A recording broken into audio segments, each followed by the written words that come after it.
Hey guys, welcome back to our channel. இன்னைக்கு நம்ம channel எதை பற்றி பார்க்க போகிறோம்னா, முதல் தோல்விக்கு இரண்டாம் T20ல வந்து பார்த்தீங்கன்னா இந்தியா ஒரு மிகப்பெரிய லெவலில் ஜிம்பாவே வந்து வழி தீர்த்துட்டாங்கன்னே அப்படின்னு சொல்லலாம். ஏன்னு வந்து பார்த்தீங்கன்னா இரண்டாவது T20 தொடரை வந்து இந்தியா வந்து வின் பண்ணியிருக்காங்க.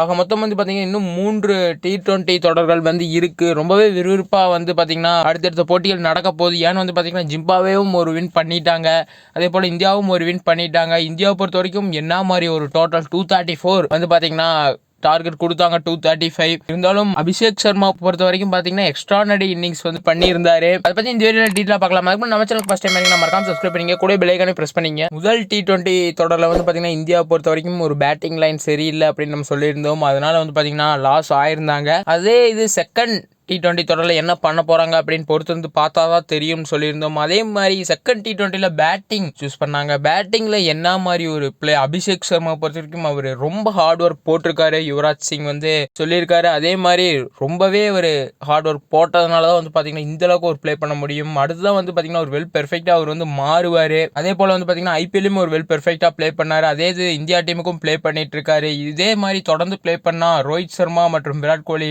ஓப்பனிங் அந்த பிளேஸ் வந்து ஃபில்லாகிறதுக்கான வாய்ப்பு இருக்கும். ஏன்னா அதுக்கு தான் இப்போதைக்கு யாருமே ஓப்பனிங் நல்லா ப்ளே பண்றது இல்லை. இருந்தாலும் அபிஷேக் சர்மா நல்லா ப்ளே பண்ண ஆரம்பிச்சிருக்காரு. அதே போல வந்து பார்த்தீங்கன்னா பவுலிங்கும் ஒரு வெல் பெர்ஃபெக்டாக போட்டு ஆல் அவுட்டும் பண்ணாங்க. 100 ரன் வித்தியாசத்தில் வந்து பார்த்தீங்கன்னா இந்தியா வின் பண்ணாங்க. அதனால வந்து பார்த்தீங்கன்னா 5 போட்டிகள் கொண்ட தொடரை 1-1 என்ற தொடர் கணக்கில் வந்து சமன் பண்ணியிருக்காங்க. இன்றும் 3 போட்டிகள் இருக்கு. அதில் ஏதோ ஒரு டீம் வந்து பார்த்தீங்கன்னா 2 போட்டிகள் மஸ்ட் வின். 2 போட்டிகள் வின் பண்ணாங்கன்னா சீரீஸ் அவங்க கையில் தான்.